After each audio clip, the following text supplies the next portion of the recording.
아니 괜찮아. 안녕하세요. 그림으로 만나는 세상 진지현입니다. 미국의 전 농구 선수, 야구 선수, 사업가, 선수 시절 포지션은 슈팅가드, 현 NBA 팀 샬럿 호네츠와 NBA G리그 그린즈브로 스웜의 구단주 겸 사업가입니다.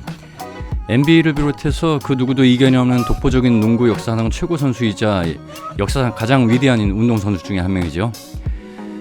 농구를 넘어 90년대 전 세계 대중문화의 아이콘 중 한 명입니다. 또한 대중음악계의 마이클 잭슨과 더불어 미국의 인종차별의 완화에 결정적인 역할을 하는 인물 중 자주 거론됩니다. 맞습니다. 마이클 조던이에요. 선수 시절의 등번호는 23번. 워낙 그가 유명해서 농구에 23번 하면 100% 조던. 농구가 아니더라도 조던 세대들은 숫자 23을 조던 넘버라고 부르기도 합니다. 통산 게임당 득점이 30점으로 올타임 1위 잡고 있는 역대 최고의 스코어러였으며 올해 수비수상을 수상받은 경력이 있을 정도로 수비력 역시 역대에서도 손에 꼽히는 수준입니다. 거기 계약서에 상기에 명시된 경기 외에 몇 경기를 그저 농구가 좋아서 돈을 받지 않고 뛰어줄 수도 있다라고 할 정도로 그야말로 농구에 미친 사람이었습니다. 그리고 미디어에 자신을 포장할 줄 알았으며 이미지 메이킹에도 천부적인 소실을 발휘해서 결과적으로 농구 황제라고 불려요. 압도적인 실력과 시대적 배경을 떠나서도 그 생애 자체가 마치 너무나도 드라마틱한 것이 역시 그 인기의 한 몫이라고 있어요.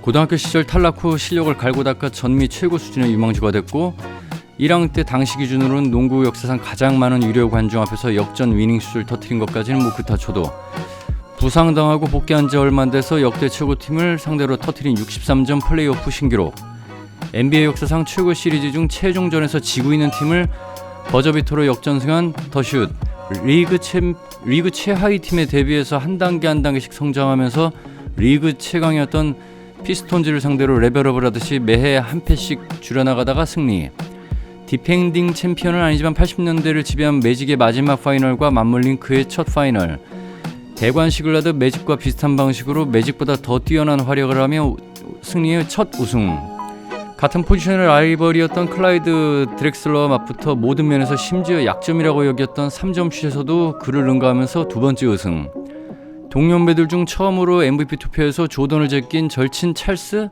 바클리를 능가하면서 한 세 번째 우승, 모든 걸 이룬 바로 그 해 찾아온 아버지의 피살이란 비극, 이로 인해 정상의 자리에서 미련 없이 은퇴, 아버지와의 추억이 서린 야구라는 스포츠로 도피, 야구의 파업과 함께 복귀에서 겪은 좌절을 딛고 이뤄낸 NBA 사상 역대 최다승 기록, 복귀 후 네 번째 우승을 하필 아버지 날에 이뤄내죠. 다시 오른 파이널 무대에서 팽팽히 맞선 승부처, 제대로 걷기조차 힘들 정도로 안 좋은 몸 상태인데 이뤄낸 승리, 마지막 파이널 무대에서 믿었던 2인자의 부상 재발, 부진을 딛고 원맨쇼로 꾸역꾸역 따라가다가 마지막 순간에 스틸과 역전 위닝샷, 리그 최고의 선수로 우승까지 거머쥔 상태에서 다시 한번 정상에서 미련 없이 은퇴. 웬만한 선수들은 커리어에 몇 번 있는 정도의 극적인 사건이 거의 매해 있을 정도로 엄청난 드라마의 주인공이 됐어요. 조던이 한 말이에요. 어떤 일을 하기에 앞서서 스스로 그 일에 대한 기대를 가져야 한다. 마이클 조던은 나이키 공고에서 나는 농구를 시작한 아래 9,000번 이상의 슛을 놓쳤다. 나는 거의 300번의 경기에서 졌다. 나는 26번의 경기를 결정짓는 위닝샷을 놓쳤다. 나는 실패하고 또 실패했다. 그것이 내가 성공한 이유다. 마이클 조던을 이기기 위해서는 그의 심장을 도려내야 된다. 왜냐하면 사람들은 잘 모르는데 그것이 그의 최고의 재능이기 때문이다. 그의 배짱에 그의 마음속에 있다. 물론 천부적인 재능과 하늘이 내린 육체가 있었지만 자신의 위치에 만족하지 않고 끊임없이 엄청난 노력을 더했습니다. 이 모두가 조화를 이뤄내면서 더 높은 위치까지 올라간 인물이죠. 특히 이런 노력의 바탕에는 그 스스로가 지닌 엄청난 승부근성과 경쟁심이 있었어요. 경쟁심이 많고 자존심이 세서 싸우거나 한 일화가 많아요. 마음만 먹으면 언젠가 꼭 그 플레이를 실현한다는 게 조던 최대의 강점입니다. 실제 조던이 포인트 가드를 보내던 시절에는 32.5득점, 8리바운스, 8어시스트, 2스틸, 1블락 이 모든 부분 초과를 찍었을 정도였어요. 이런 승부근성과 경쟁심이 너무 지나쳐서 병적일 정도라는 평까지 됐습니다. 심지어 플레이오프 중간중간에는 도박이나 골프, 여타 스포츠를 통해서 끊임없이 자기 승부근성을 불태웠다고 해요. 뭐 그렇게 보면 이제 도박 중독에 가까워 보이고 뭐 이런저런 루머도 많았는데 스포츠 도박은 전혀 하지 않았고 덕분에 자기 자신 본업이나 생활에는 영향이 없었다는 걸로 보여집니다. 스타일과 운동 능력에 관해서 다루기 전에 먼저 얘기해야 될 점이 조던의 신체예요. 일단 그는 슈팅가드로서 가장 훌륭한 신체 조건인 맨발 키가 196, 윙스팬 210을 갖고 있어요. 근데 이런 거로서는 역대급 수준이 아니에요. 그 신체 조건이 최대 장점의 역대라고 부를 수 있는 건 바로 손 크기예요. 스몰 포워드임에도 불구하고 전체 포지션 2위 손 크기는 말도 안 되는 정도로 커요. 잭슨도 조던의 압도적인 손 크기가 그가 역대 최고의 선수가 되는데 한몫을 했다고 합니다.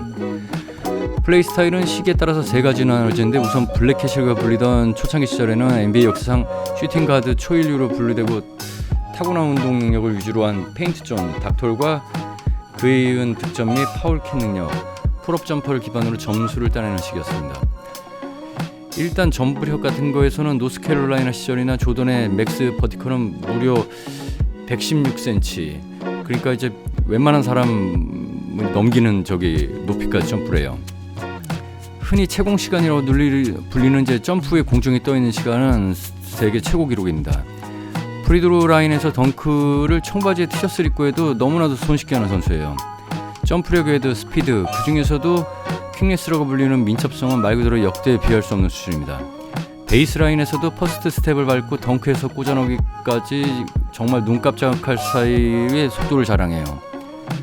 그 넘사벽의 운동 능력 기술 때문에 많이 부각되지 않은 내용이지만 사실 가장 이 사람이 뛰어난 건 체력이에요. 35살 때에서 이제 봐보면 평균 39분, 만 40대 넘긴 시즌에서도 평균 37분의 경기 기록을 띄어요. 이 정도 출장 시간은 젊은 선수들 사이에서 드물죠. 조던이 은퇴한 지 어느덧 20년을 향해 가는 중인데 조던 플레이들은 영상과 음절이 끊임없이 나와요. 조던을 깎아내리면서도 자신이 응원하는 선수를 촬영하려는 일부 팬덤들도 이 영상을 보면은 찍소리를 못해요. 종합적으로 봐보면 역동적이면서도 전형적인 완벽한 스킬과 최고의 운동력, 그걸 또 가능케 하는 강철같은 신체와 체력, 거기다 또 승부욕, 강심장, 이런 것들 멘탈이 모두 갖춘 최고의 선수라고 할 수 있습니다. 조던의 경력 중에서는 영화 출연도 있죠. 벅스 바니를 비롯한 애니메이션 캐릭터들과 함께 나와서도 농구를 하는 영화예요. 마이클 잭슨과의 인연도 있습니다. 마이클 잭슨이 1991년 발매한 덴저러스 이스록 곡 잼 뮤직비디오를 찍을 당시에 조던이 비중있게 출연했습니다. 내용은 체육관에서 혼자 춤추고 있는 잭슨에게 조던이 찾아와서 농구와 춤으로 한판 붙자는 내용이에요. 조던이 잭슨을 농구로 농락하고 잭슨이 조던 등에 업혀서 슛을 쏘는 등 이렇게 즐거운 모습이 담겨 있어요. 이때 뮤직비디오가 끝나고 짧은 메이킹 비디오가 붙어 있는데 잭슨이 조던에게 춤을 가르쳐주는 장면입니다. 근데 정말 못 춰요. 이제 문워크를 가르쳐줬더니 이제 요령을 알겠다 그러더니 그냥 뒷걸음을 슬슬 치는 수준이에요. 근데 사실 접지력이 뛰어난 농구화를 신고 문워크를 추는 건 불가능하죠. 근데 그걸 떠나서 정말 춤 실력이 완전 꽝이에요. 정말 뜬금없는 얘기지만 농구나 야구를 안 했다면 기상캐스터를 할 생각이었다고 합니다. 그래서인지 대학에서도 컬처럴 지오그래픽을 전공으로 학위를 땄다고 하네요. NBA에서 뛰는 다른 선수들과 차원이 다른 인기를 자랑합니다. 보통 스타급 운동 선수라고 해도 연예인들보다 인지도가 떨어지는데 조던은 안 그래요.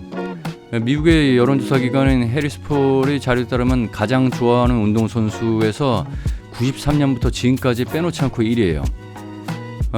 그런 인기 때문에 광고 수익 역시 천문학적인 수준입니다. 선수들이 자기 이름을 딴 신발을 출시하는 브랜드의 트렌드를 본격적으로 만든 게 조던과 이제 에어 조던 브랜드인데 당연한 말이지만 에어 조던만큼 성공 아니면 근접하기라도 한 시그니처 시즌은 지금도 없어요. 에어 조던이 워낙 인기가 많자 나이키는 조던 관련해서 신발, 의류 등 종합적으로 판매하는 조던 브랜드를 만들었습니다. 조던 커리어 통틀어 연봉을 1억 달러도 못 받았는데 은퇴할 당시 재산이 5억 달러에 달했습니다. 은퇴 후는 그 수익이 더욱더 늘어났는데 이제 2014년에 번 돈이 무려 1억 달러라고 하네요. 은퇴 후에도 1년 동안 광고 계약을 본 돈이 15년 동안 자기가 받은 연봉보다 많다는 얘기죠.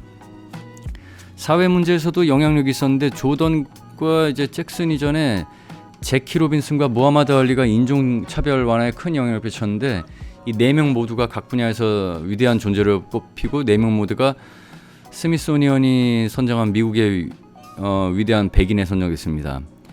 운동선수분에서 1위라는 것이 그 입지를 말해주고요. 참고로는 2위가 베이비루스, 3위가 무하마드 알리라네요. 저는 농구를 못해요. 농구뿐만 아니라 구기 종목을 못하는 편입니다. 그래서 지금 설명을 해드려도 이제 제가 모르는 말을 설명하고 있어가지고 하여튼 그렇고요. 조던 관련해서 명경기나 에피소드가 많은데 어쨌든 저는 그 몰라가지고 캐릭터에 관한 몇 가지만 소개했습니다. 농구를 모르는 제가 알 정도의 인물이니 뭐 대단한 사람 맞는 것 같아요. 정말 대단한 분입니다. 오늘 영상 어땠나요? 재밌었으면 좋아요와 구독 부탁드립니다. 그럼 다음 영상에서 뵙겠습니다.